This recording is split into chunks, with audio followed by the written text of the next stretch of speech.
这些天过节油腻的大家都吃够了吧？今天咱们做个素馅包子吃，看着馅儿就特别好吃。这个馅儿太整，我婆婆吃不动，特意给她做了这个西葫芦鸡蛋馅儿的。面粉加1勺白糖，加酵母，加适量的温水，和成一光滑的面团。今天不能给大家精确到克了啊，没在我平时住的房子，在我婆婆这边呢。这个其实咱平时做饭没必要都称，把这面和到软硬适中就可以了。和成一光滑的面团，放在这个蒸锅里，蒸锅里边是温水啊，水别太热，太热又加了点凉水发着。面发上了，又出去买了一兜子小油菜，才1块钱，放着用点盐水先泡会儿。胡萝卜、西葫芦都擦成丝儿，放点盐腌腌里边的汤。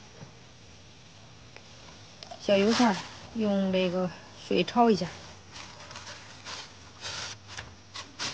别焯时间太长了啊。出锅之后再过一下凉水。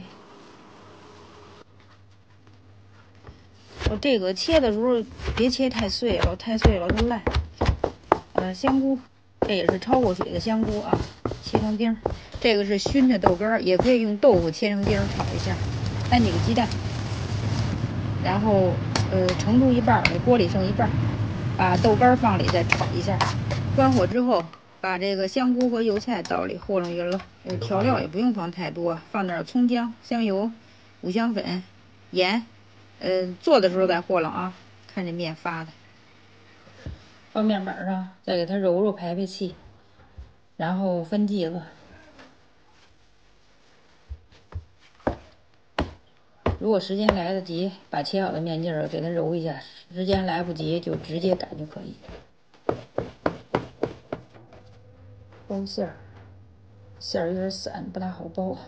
反正我包包子和包饺子就那么回事，包不好，凑能捏，这样就行了。放锅里之后2次性发15分钟左右啊。